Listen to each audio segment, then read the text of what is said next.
A gente hoje tem uma endocrinologista maravilhosa, a doutora Andréia Ramos, para conversar com a gente sobre a importância da gente manter a imunidade alta e o que é que a gente precisa fazer, os cuidados que a gente precisa tomar para que ela fique realmente em alta. É claro que, além disso, como eu tenho uma endocrinologista, eu não vou perder a oportunidade de falar sobre outros assuntos. A gente vai conversar também sobre diabetes, sobre tireoide descompensada, os hormônios descompensados e a relação disso tudo com a nossa imunidade, com a nossa saúde física e mental. A gente tem que se cuidar sempre. Mesmo neste momento, você precisando de ajuda, busque um bom médico. E a gente apresenta mais uma agora. A doutora Andréia Ramos, deixa eu ver se ela entra aqui via Skype para conversar com a gente.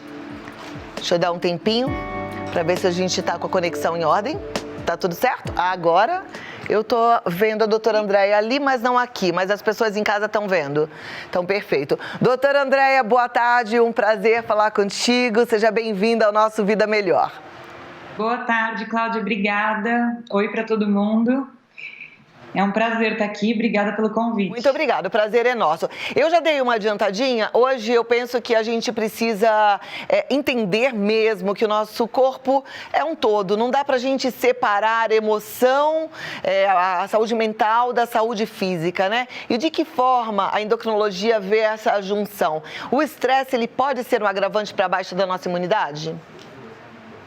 Bom, com certeza, é o primeiro ponto que influencia na nossa imunidade, é o estresse. Então, uma ansiedade, um estresse crônico compromete, isso comprovado, ele reduz nossa imunidade e prejudica. Então, a primeira coisa é tentar fazer esse controle do estresse, né? Que nesse momento muita gente está tendo uma dificuldade. Isso está diretamente ligado aí à alteração hormonal, altera nossas citocinas, nossos hormônios, e aí isso causa aí uma descompensação em vários sistemas do nosso corpo. Perfeito. Nesse momento, algumas pessoas acabam misturando um pouquinho o que é a tristeza proveniente do isolamento social, né, de tudo isso que a gente está vivendo, das notícias no jornal, e o que é uma tristeza ou uma baixa de forma geral provocada pela baixa dos hormônios, né, pela queda hormonal. Isso acontece? Isso normalmente a gente já tem essa dificuldade das pessoas confundirem esses sintomas. Então agora mais do que nunca, por estar todo mundo nessa situação de estresse, né, de ansiedade, isso está mais acentuado. Então as pessoas podem sim já normalmente confundir esses sintomas. Então às vezes ela acha que por estar nessa situação de isolamento, está mais desanimada, acha que isso é só por essa situação, mas na verdade por trás disso pode ter realmente uma doença mesmo, ou um hipotireoidismo. Às vezes a falta do hormônio da tireoide dá um quadro parecido com uma depressão, uma fadiga, um cansaço aí crônico, e as pessoas confundem, ou mesmo a pessoa que está entrando na menopausa pode ter esse descontrole dos hormônios que começam a oscilar e começa a ter uma redução, e também sente uns sintomas que também pode confundir aí com sintomas de estresse, de oscilação de humor. Então, com certeza, é importante descartar qualquer causa hormonal, qualquer doença mesmo endocrinológica, antes de pensar que é só um quadro emocional ou um estresse mesmo. Agora, me diz uma coisa, o estresse, ele pode ser um gatilho para essa queda hormonal, gerando, quer dizer, começando aí o hipotireoidismo para quem já tinha uma predisposição, ou mesmo uma queda hormonal para quem já estava a caminho do climatério? Bom, a questão hormonal, ela influencia, sim, nos hormônios. Então, ela pode ter, claro que tem que ter a parte genética, a pessoa tem aquela predisposição genética. No hipotireoidismo, como é uma doença autoimune, também pode ter uma relação, sim, de a pessoa já tinha aquela predisposição. E como uma situação de estresse desencadeia as doenças autoimunes, dá aquele gatilho para começar mesmo. Então, isso está super correlacionado. E até no diabetes, tanto para começar um quadro de diabetes mesmo, quanto para piorar. Uma pessoa que já tem diabetes, com estresse, com certeza isso tem uma dificuldade de controle maior. Descompensa, sim, os quadros e pode mesmo começar uma doença que não tinha.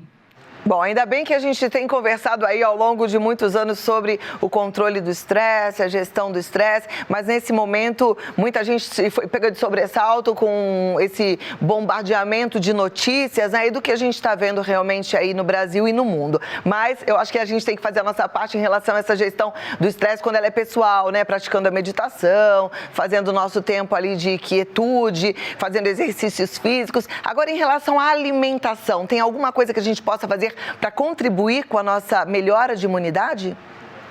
Bom, da alimentação, então, assim, primeira coisa é que não é hora de fazer dietas muito restritivas, porque a dieta muito restritiva, o corpo recebe aquilo como uma situação de estresse também. Então, é uma coisa que já baixa a imunidade. A gente normalmente já não orienta a fazer essas dietas muito restritivas, agora mais do que nunca, né? Porque a longo prazo elas não funcionam, né? Nosso corpo cria aí mecanismos para combater essa perda de peso muito acentuada, então isso não funciona no longo prazo. A gente sempre orienta uma mudança de estilo de vida gradual, que você consiga implementar e manter isso a longo prazo, uma manutenção. Então, a primeira coisa é não fazer dietas muito restritivas, restrições muito grandes, e sempre focar aí na comida de verdade, né? Na alimentação variada em legumes, frutas, verduras, porque aí você vai estar garantindo aqueles micronutrientes, as vitaminas, que a gente sabe que é essencial para a formação ali dos processos imunes, das enzimas, tudo isso é muito utilizado, né? Os micronutrientes, as vitaminas. Então, assim, da alimentação, focar em comida de verdade, menos processados, mais comida natural mesmo, verdura, legume bem variada. Isso você já vai estar com a sua imunidade aí fortalecida. Claro que existem alguns casos que a gente pode usar suplementação, alguns casos específicos que alguma pessoa que não consiga se alimentar de forma tão variada por algum motivo específico, a gente pode usar uma suplementação em alguns casos, mas no geral, tendo uma dieta bem balanceada com esses alimentos mais naturais, você consegue isso de uma forma mais natural. Perfeito. Agora, por um outro lado, algumas pessoas estão aproveitando esse momento de quarentena para enfiar o pé na jaca, né? Como todo mundo diz. E aí, quem estava em controle da alimentação, da sua compulsão alimentar, acaba desistindo desse processo porque fala, não é hora de fazer dieta. E aí mergulha também naqueles alimentos que não são ideais. Alimentos gordurosos e ricos em açúcar, eles ajudam a imunidade a ficar alta ou eles abaixam a imunidade? É aquilo que a gente chama de caloria vazia, né? Então, os alimentos de calorias vazias, então, são muito calóricos, aquela gordura ruim, né? Porque a gente tem gorduras boas, mas esses alimentos processados, industrializados, que tem aquelas gorduras ruins, gordura trans, ou muito açúcar, muito carboidrato refinado, tudo isso te dá calorias vazias. O que isso significa? Você tem muita caloria, então você acaba ganhando até peso, mas você não nutre seu corpo, não está dando aquilo que ele realmente precisa. Então, não está dando muitos os micronutrientes, vitaminas, os macronutrientes de qualidade, né, complexos. Então, realmente é uma coisa que até piora a imunidade também. A gente está comendo aí muita porcaria. Muita gente está com essa dificuldade porque a gente tem aquele comer emocional e juntando com o fato que a gente está mais tempo dentro de casa. Então, fica mais acessível, né, você acessar esses alimentos. E uma coisa assim, a gente pode, nesse momento, controlar o que entra dentro de casa, para evitar isso também. É muito importante, porque se você tem em casa, naquela hora da ansiedade, é difícil de controlar mesmo.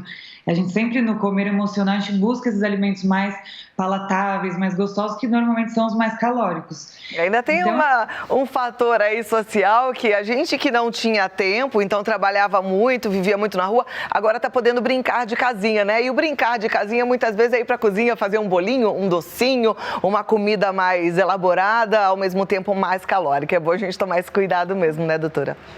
Isso pode ir para o lado ruim e para o lado bom, né? Porque cozinhar é um ato que ajuda muito na alimentação saudável.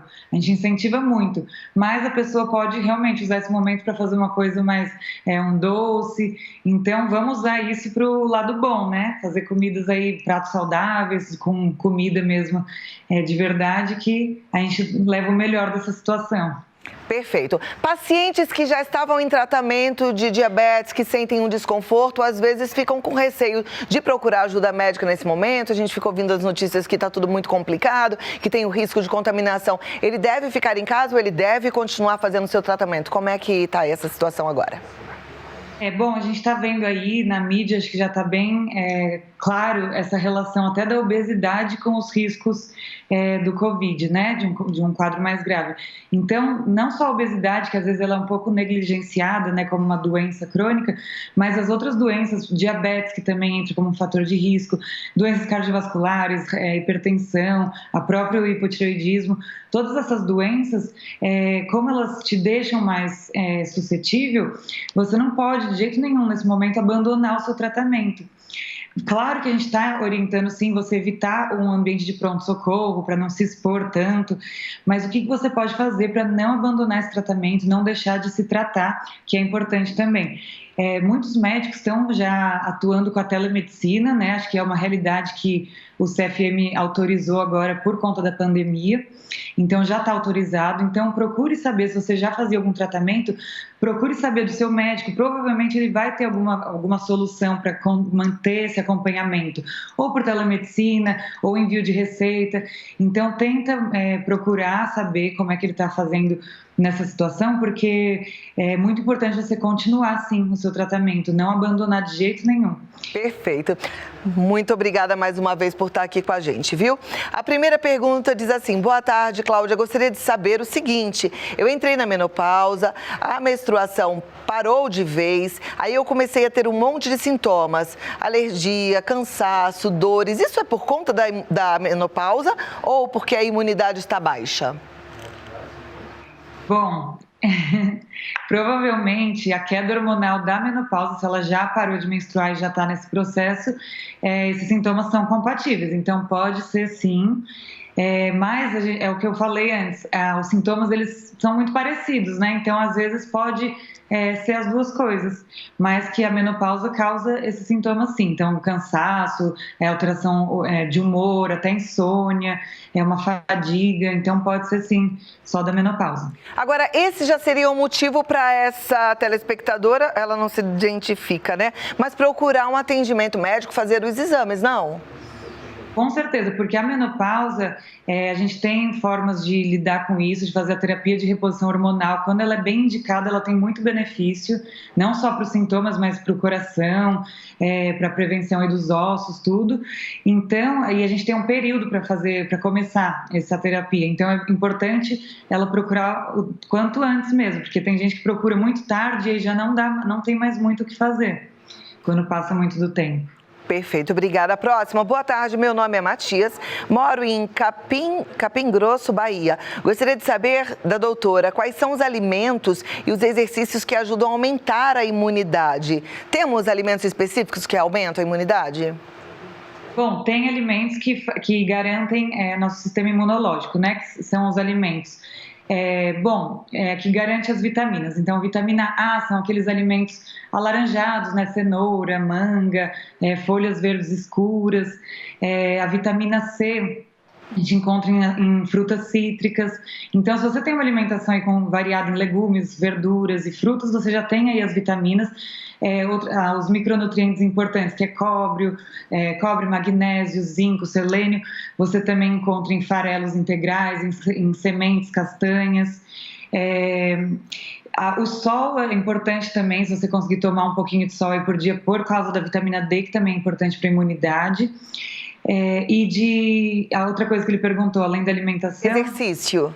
De exercício moderado é comprovado que ele melhora o sistema imune. Então, você manter uma atividade física moderada, porque a atividade física, quando é muito exagerada, muito desgastante, também se torna um estresse, pode comprometer a imunidade. Então, quem é atleta e que faz esses treinos mais competitivos, a imunidade até pode cair. Então, um exercício moderado, sem se cobrar muito também aí nesse momento. Perfeito. Tem uma pergunta aqui. Doutora Andréia, eu estava fazendo um acompanhamento para perder peso, tomando... Não sei o que ela diz aqui. Tomando 2 medicamentos. Um deles é o Orlistat e o outro a injeção. Mas eu quero saber se eu devo continuar ou se isso pode me prejudicar. Ótima pergunta. Essa é ótima a gente pontuar isso. Se você fazia, então, um tratamento para obesidade, seja com medicamento ou não, é importante você manter, sim, os remédios não... Se você teve indicação de iniciar algum medicamento, então eles não vão te prejudicar, pelo contrário, mantenha o seu tratamento e aquilo que eu falei antes, tente ir atrás do seu médico para ter um acompanhamento, mesmo que seja por telemedicina. E uma coisa importante nesse momento, se você fazer um tratamento para perda de peso, para obesidade, você tem que continuar, então mantenha os seus medicamentos, mas procura reduzir suas metas. Não tenta manter aqueles mesmos resultados, aquelas mesmas metas, que isso pode gerar aí um desgaste, uma ansiedade maior. Tenta reduzir para você manter esse equilíbrio entre seu tratamento físico e a sua sanidade mental, o seu equilíbrio emocional. Então, só reduz um pouquinho as metas, as expectativas, mas continua assim. Nesse momento, a gente fala que manter o peso já está ótimo. Perfeito. Próxima pergunta. Boa tarde, doutora Andréia. Eu tenho problema de tireoide, tomo Puram. Estou com queda de cabelos e as minhas unhas também estão fracas. Estou tomando vitamina de A a Z, mas ainda continuo do mesmo jeito. Estou preocupada. Pode ter alguma ligação com a tireoide? Bom, pode. Então, a primeira coisa, se ela já tem um hipotireoidismo, é bom você dar uma olhadinha nos exames para ver se a dose está adequada. Porque se você tiver com a dose do hormônio adequada, então tá com esse hipotireoidismo compensado, aí não é para dar nenhum desses sintomas. Aí poderia ser uma outra coisa, até a ansiedade. Esse momento que a gente está vivendo de estresse já é um fator que faz queda de cabelo e alteração nas unhas. Mas antes disso, você precisa descartar que não seja uma sua tireoide descompensada, já que você já tem o problema. Aí teria que dosar mesmo os hormônios. Perfeito. Doutora, nosso tempo voa quando o assunto é muito bom e é uma pena, mas foi muito bom conversar contigo e eu queria te dar agora uns minutos finais para as suas considerações, para aquele recado importante aí para toda a nossa população. Tá bom, obrigada, adorei participar, adoro falar sobre isso. Então, os recados finais cuide aí do básico, comida de verdade, o seu sono é muito importante, durma bem, faça aí uma higiene do sono, o intestino também é muito importante para a imunidade, então tenha aí uma alimentação variada, tenta tomar um pouquinho de sol e mantenha o equilíbrio para passar por isso de uma forma mais equilibrada aí, de saúde física e emocional. Muito bem. Muito obrigada, doutora Andréia Ramos. Se você precisa conversar, às vezes você está aí precisando até de uma telemedicina. Vou te passar o telefone do WhatsApp. O WhatsApp do consultório da doutora Andréia é o 11 9 41 17 17 12. 11 9 41 17 17 12. Não dá pra gente ficar brincando, ser negligente com a nossa saúde. A gente está nesse momento, todo mundo com precaução, tomando todos os cuidados por conta da Covid-19, mas as outras doenças, elas estão aí. E o nosso corpo precisa de atenção em todas as pontas, em todas as áreas. Não descuide-se, tá bom? Você é importante para mim.